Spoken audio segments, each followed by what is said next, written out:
welcome to this video. I'm Kuraniki, and today I'm drawing Eren Jeager from Attack on Titan. And I'm also gonna talk about, manga in general.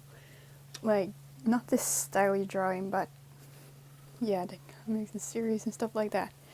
So, yeah, how I also, discovered it, because I watched anime before I discovered manga. But I knew that manga was a style you could draw in. But I discovered anime and all of that when I was around 12 years old, or 11, 12, something. And because of that, I was pretty naive back then, so I didn't know you could actually make comics or something, make manga in that way. So I just thought it was a style you drew in. Stupid little me didn't think that his animes came from somewhere. But yeah, so I just, when I discovered that, I'm gonna become a manga artist. So that's what I'm aspiring to do. But yeah, so the first manga I read, I think, the school I went to, started at 7th grade, they had a library there where they had manga. And there was this series that I don't remember what they're called, so I can't really, when someone asked me what was my first manga, I can't answer because I don't remember what the name of the series was, so I always say Attack on Titan because that was what I read right after. But yeah, these series were kind of they were just a spin of the original series or something, and they were really well made, and they were 5 or 6 volumes. But yeah, I read that, and I don't regret it. It was being thrown into a lot, but hey, they were able to lead a story, and it was good. So that was a great experience. And then I started to watch Attack on Titan a bit later on, and I was just hey, I want to know what's gonna happen. So yeah, after they didn't release anymore, I think I managed to watch the first season, and then right after the second season came out or something like that, because the gap between those of the anime, it was so big. So I'm just lucky I came in a bit later. But yeah, so I read the manga and started reading it. Third season comes, part 1 and then part 2 and everything, and I'm caught up with the manga today. And yeah, kind of way I wanted to draw Eren this way. So yeah, a bit of a spoiler there, I guess. Appearance-wise, at least he changes a lot. But yeah, so I'm just watching Isayama's journey through this, how much better he has become at drawing. It's amazing. You just take the first chapter or something, how he did by then, and then compare it to how his drawing now and everything, all the faces and everything is just so amazing. And I'm also reading, I started reading Promised Neverland. I just heard it was gonna come out. I heard someone saying it was good, so I just hey, I check out the manga before the anime came out. And I started reading a bit. I dropped it and forgot about it for a while. Then the anime came out. Then I just watched a few episodes of the anime, but continued in the manga instead. I don't know why, but the dub that came out for the anime, it was not good. So yeah, the English dub then, that is.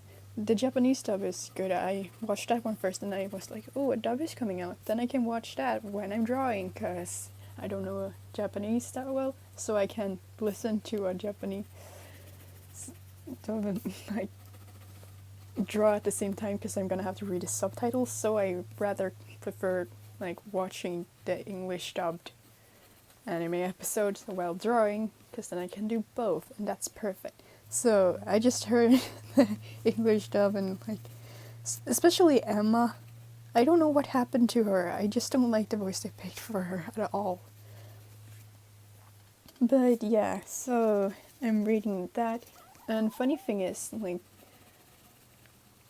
something that new series with reincarnated as a villainess or something with destruction flies everywhere with Katarina and everything like that.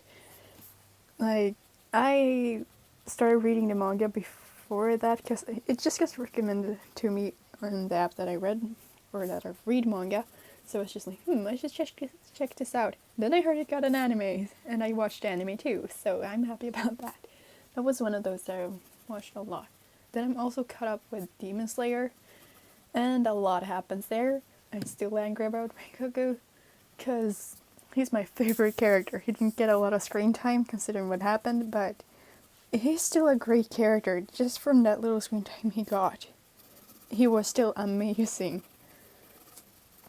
And then we continue on to... I started reading a bit of Blue Exorcist. I picked up Black Butler 2. I read a lot of those series that I've seen as animes because a lot of them don't get continuous, so that you see what is they cover the whole manga that there is.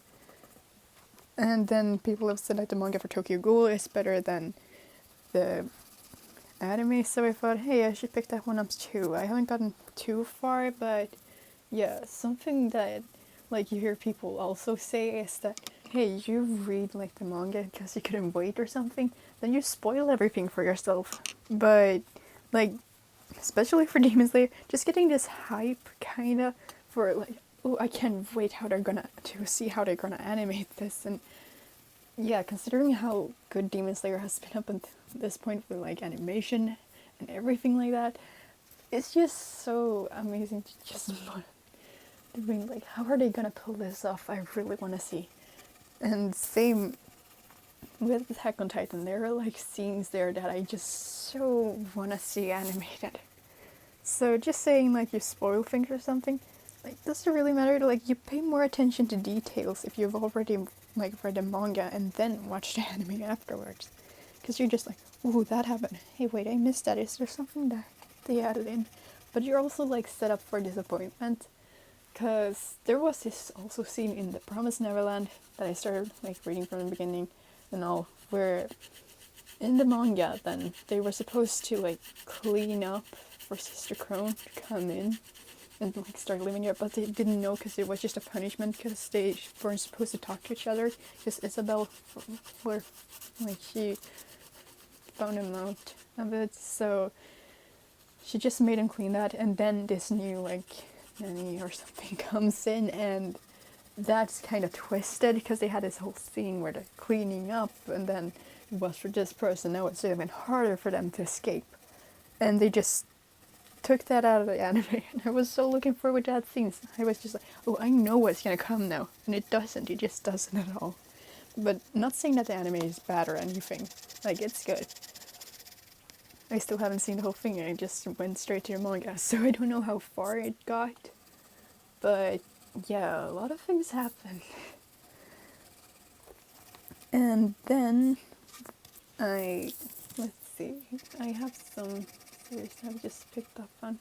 I don't know the name of it, but it is this horror kinda. It is a girl who can see all these souls and ghosts, and there are dark shadows or something that other people can't see, and her friend can't see them, and she just suddenly starts to see them. So the manga starts out with her standing at a bus stop, and these chapters are really short, but she's standing there and she looks to the side and she's freaking out, and the thing is she can't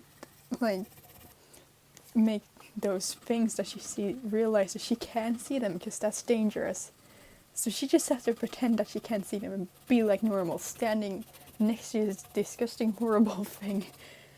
And if I find a name, I'll put it in the description, I think, because it's really worth checking out. It's not like Junji Ito really, but it's still horror. It has really this detailed art style. I guess there could be some page turner jump scares, but not really that many. You're just more freaked out by what you see. And also this brings me on to Junji Ito, because I've never been really a big horror fan before I started to read his stuff. Rather, I listen to another YouTuber, read stuff. So that was like when I started to realize, hey, I really like this kind of stuff. And I listened to creepypasta and stuff, like YouTubers who told a creepypasta and like drew a character from it. And I was just like, hey, I really, really like this stuff. So yeah, right now my comic isn't messed up in that way, but I'm really gonna bring out some of those elements. Not that messed up, but still, one of my characters are getting kind of messed up. But that's for another. But, so, yeah, started reading Junji Ito's, and my favorite is one of his short stories called Long Dream, where it is just this guy who, yeah, just has some, like, he dreams really long dreams, hence the name. But yeah, so it starts out also with this girl who is afraid of dying, and she says she's seen like death or something, but it was actually this guy, because the problem with him is like he dreams these long dreams, and then his body kind of ages also, so like it just kind of crumbles at the end. And yeah, not gonna spoil anything, but yeah, it has to do with this girl like wanting to live forever, kinda. She's afraid of death, but she has some condition that like makes sure that she's gonna die or something. I don't remember what she had. I don't remember if they even mentioned it. But that was kind of like, it's kind of, Jujutsu stuff isn't like a jump scare horror, it's more like creepy and messed up. So I can handle that stuff a bit better, because I remember watching it, and it was more like the graphics. I have easier looking at black and white, like from Junji Ito stuff when he has been drawing it, than like realistic, like just a lot of gore and stuff. I've gotten more used to it, but still, I can't really handle that.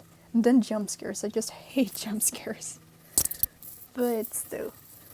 So, rather I keep myself with Junji Ito stuff when it comes to horror, so I rather recommend that to a lot of people. Like, when I tell my friends and stuff, I have a friend that likes horror stuff, just like, try Junji Ito, you're not gonna regret it at all.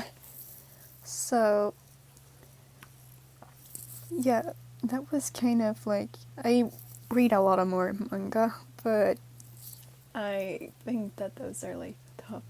I kind of probably have forgotten a few, but yeah, so I just say that like people who say, and I am gonna defend it all, but like saying that anime manga is for kids or something. Like, have you seen those stuff? They're not for kids. Okay, so that was all. Bye, you guys.